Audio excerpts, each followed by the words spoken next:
Hello दोस्तों, स्वागत है एक बार पुनः आप सभी का हमारे अपने YouTube channel Shiv coaching classes पर। तो दोस्तों, आज की इस वीडियो में हम क्लास 12 बायोलॉजी एनसीईआरटी चैप्टर 8 में आज का जो हमारा टॉपिक है दोस्तों वो है प्रतिरोधकता क्या होती है तथा साथ ही साथ स्वप्रतिरोधकता किसे कहते हैं, इसको हम देखेंगे। तो आइए सबसे पहले तो समझते हैं कि जो प्रतिरोधकता होती है या इम्यूनिटी होती है वो होती क्या है। तो देखिए, सबसे पहले इम्यूनिटी होती क्या है। प्रत्येक जीव में रोगों से लड़ने या बचाव की क्षमता पाई जाती है। ठीक है दोस्तों, हर एक जीव में क्या होता है कि रोगों से लड़ने तथा बचाव करने की क्या होती है, क्षमता पाई जाती है। ठीक है दोस्तों, प्रत्येक जीव में क्या है, रोगों से लड़ने तथा उनसे बचाव की क्षमता पाई जाती है। जीवों की रोगों से लड़ने की इस क्षमता को ही क्या कहते हैं, प्रतिरोधकता या प्रतिरक्षा कहते हैं। ठीक है दोस्तों, क्या कहते हैं इसको हम, जीवों में रोगों से लड़ने के लिए जो क्षमता या बचाव करने की जो क्षमता पाई जाती है, तो जीवों की रोगों से लड़ने की इस क्षमता को ही हम क्या कहते हैं दोस्तों, प्रतिरक्षा या प्रतिरोधकता कहते हैं। ठीक है दोस्तों, क्या कहते हैं, इम्यूनिटी कहते हैं। तो इम्यूनिटी क्या कहते हैं दोस्तों, प्रत्येक जीव में रोगों से जो लड़ने की क्षमता या बचाव करने की क्षमता पाई जाती है। ठीक है दोस्तों, जीवों की इसी क्षमता को हम क्या कहते हैं, प्रतिरोधकता या प्रतिरक्षा कहते हैं। ठीक है दोस्तों, अब आइए देखते हैं स्वप्रतिरोधकता किसे कहते हैं। क्या क्वेश्चन दोस्तों हमारा, स्वप्रतिरोधकता या सेल्फ इम्यूनिटी किसे कहते हैं। ठीक है दोस्तों, तो आइए देखते हैं स्वप्रतिरोधकता किसे कहते हैं। ठीक है दोस्तों, तो वह प्रतिरोधकता दोस्तों जो जीवों में अपनी ही रचनाओं के खिलाफ पैदा हो जाती है। क्या कहा दोस्तों हमने, यानी ऐसी प्रतिरोधकताएं या इम्यूनिटी जो अपने ही जीवों में अपनी ही रचनाओं के खिलाफ, ठीक है दोस्तों, यानी अपनी संरचनाओं के खिलाफ क्या हो जाती है, पैदा हो जाती है। ऐसी प्रतिरोधकता को क्या कहते हैं दोस्तों, स्वप्रतिरोधकता कहते हैं। ठीक है दोस्तों, वह प्रतिरोधकता जो जीवों में अपनी ही रचनाओं के खिलाफ पैदा हो जाती है तो स्वप्रतिरोधकता कहते हैं। ठीक है दोस्तों, ऐसी प्रतिरोधकता को, यह प्रतिरोधकता बेसिकली दोस्तों कई बीमारियों को भी क्या करती है, पैदा कर देती है। ठीक है दोस्तों, प्रतिरोधकता क्या करती है, कई बीमारियों को पैदा कर देती है।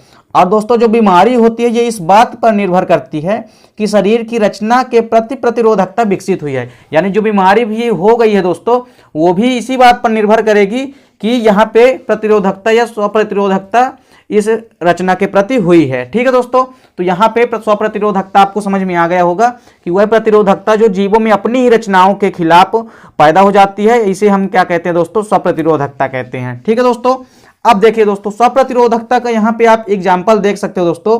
जैसे मान लीजिए दोस्तों, यदि हमारे शरीर में जो आरबीसी होती है, इसको हम रेड ब्लड कार्पसेल्स बोलते हैं या लाल रक्त कणिकाएं। ठीक है दोस्तों, तो देखिए जो हमारे शरीर की आरबीसी होती है तो आरबीसी के प्रति प्रतिरोधकता विकसित हुई है। ठीक है दोस्तों, मान लीजिए यदि शरीर में आरबीसी के प्रति प्रतिरोधकता विकसित हुई है, ठीक है दोस्तों, तो वह अपने ही आरबीसी को नष्ट करके एनीमिया रोग पैदा करती है। ठीक है दोस्तों, क्या कहा हमने, मान लीजिए यदि हमारे शरीर के आरबीसी के प्रति स्वप्रतिरोधकता विकसित हो गई, यानी आरबीसी के प्रति ही स्वप्रतिरोधकता विकसित कर दी, तो इस प्रकार में क्या होगा दोस्तों कि आरबीसी को नष्ट करके एनीमिया रोग पैदा हो जाएगा। ठीक है दोस्तों, तो आरबीसी क्या करती है, आरबीसी को ही नष्ट कर देती है और एनीमिया रोग पैदा कर देती है। ठीक है दोस्तों, तो यदि खून की कमी हो जाएगी तो एनीमिया रोग हो जाएगा।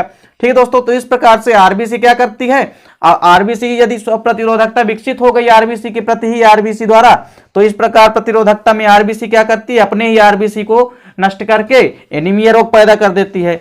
वहीं देखिए दोस्तों इसके विपरीत, लेकिन यदि पेशी कोशिकाओं के प्रति स्वप्रतिरोधकता विकसित हो जाए, ठीक है दोस्तों, यदि पेशी कोशिकाओं के प्रति प्रतिरोधकता विकसित हो जाए तो ऐसे में क्या होगा दोस्तों, तो वह पेशी कोशिकाओं को नष्ट करके शरीर में कमजोरी पैदा कर देती है। ठीक है दोस्तों, अब देखिए किसी पेशी में यदि कोशिकाओं के प्रति प्रतिरोधकता विकसित हो गई तो यह क्या करती है, अपनी ही पेशी कोशिकाओं को नष्ट करके क्या कर देती है, शरीर में कमजोरी पैदा कर देती है। ठीक है दोस्तों, अब देखिए इसी प्रकार दोस्तों यदि यकृत की कोशिकाओं में स्वप्रतिरोधकता विकसित हो जाए, ठीक है दोस्तों, किसमें हो जाए, यदि यकृत की कोशिकाओं में प्रतिरोधकता विकसित हो जाए, ठीक है दोस्तों, तो ऐसे में क्या होगा, वह यकृत कोशिकाओं को नष्ट करके हिपेटाइटिस रोग पैदा करती है। ठीक है दोस्तों, यकृत में हमको मालूम है दोस्तों कि यदि यकृत की कोशिकाओं में स्वप्रतिरोधकता विकसित हो जाती है तो क्या हो जाता है, हिपेटाइटिस रोग हो जाता है। ठीक है दोस्तों, तो हिपेटाइटिस के कई सारे फिर टाइप्स भी हैं दोस्तों, तो उसको तो अपन अगले वीडियो आने वाले वीडियो में चर्चा करेंगे। तो देखिए दोस्तों, इस प्रकार यदि यकृत कोशिकाओं में प्रतिरोधकता विकसित हो जाए तो वह यकृत कोशिकाओं को नष्ट करके हिपेटाइटिस रोग पैदा कर देती है।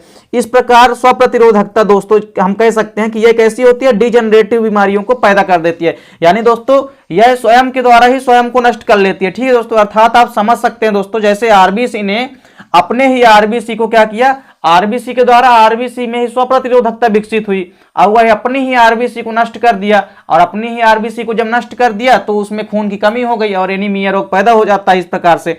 तो इस प्रकार से दोस्तों कई एग्जाम्पल हमने आपको यहाँ पे स्वप्रतिरोधकता के कराए। ठीक है दोस्तों, तो आपको स्वप्रतिरोधकता याद रखनी है तथा साथ ही साथ स्वप्रतिरोधकता का एग्जाम्पल भी आपको याद रख के चलना है। ठीक है दोस्तों, क्योंकि पेपर में अक्सर 2 या 3 नंबर के क्वेश्चन में स्वप्रतिरोधकता या सेल्फ इम्यूनिटी क्या है पूछी जाती है। ठीक है दोस्तों, कि प्रतिरोधकता को समझाइए तथा स्वप्रतिरोधकता क्या होती है इसको भी एग्जाम्पल सहित समझाइए। अब देखिए दोस्तों, यहां पे हम देखेंगे, देखिए दोस्तों, जन्मजात प्रतिरोधकता एवं अर्जित प्रतिरोधकता में अंतर देखेंगे। ठीक है दोस्तों, यहां पे हम क्या देखेंगे, जन्मजात एवं अर्जित प्रतिरोधकता में अंतर देखेंगे, यानी इनके मध्य दोनों के बीच डिफरेंस देखेंगे। ठीक है दोस्तों, तो देखिए यहाँ पे एक साइड तो हमारे पास क्या दोस्तों जन्मजात प्रतिरोधकता तथा दूसरी साइड हमारा क्या दोस्तों अर्जित प्रतिरोधकता। तो देखिए दोस्तों इन दोनों में काफी कम अंतर है। तो इसमें बेसिकली दोस्तों पेपर में ये 2 नंबर के क्वेश्चन में अक्सर पूछा जाता है। तो यहाँ पे आपको देखना है दोस्तों, 2 अंतर देखेंगे हम यहाँ पे जन्मजात प्रतिरोधकता में और अर्जित प्रतिरोधकता में। ठीक है दोस्तों, तो देखिए बेसिकली जो जन्मजात प्रतिरोधकता होती है दोस्तों, यह प्रतिरोधकता किसी जीव में जन्म से होती है। ठीक है दोस्तों, यानी ऐसी प्रतिरोधकता शरीर में पहले से ही होती है, यानी जब आदमी का बर्थ होता है तभी से यह जीव के शरीर के अंदर क्या होती है, उपस्थित होती है। तो यह प्रतिरोधकता हम कह सकते हैं दोस्तों कि किसी जीव में जन्म से ही होती है। ठीक है दोस्तों, जन्मजात प्रतिरोधकता जैसा कि नाम से भी स्पष्ट है कि जन्मजात यानी जन्म से ही यह प्रतिरोधकता उपस्थित होती है। अब देखिए दोस्तों इसके विपरीत हमारा क्या है, अर्जित प्रतिरोधकता।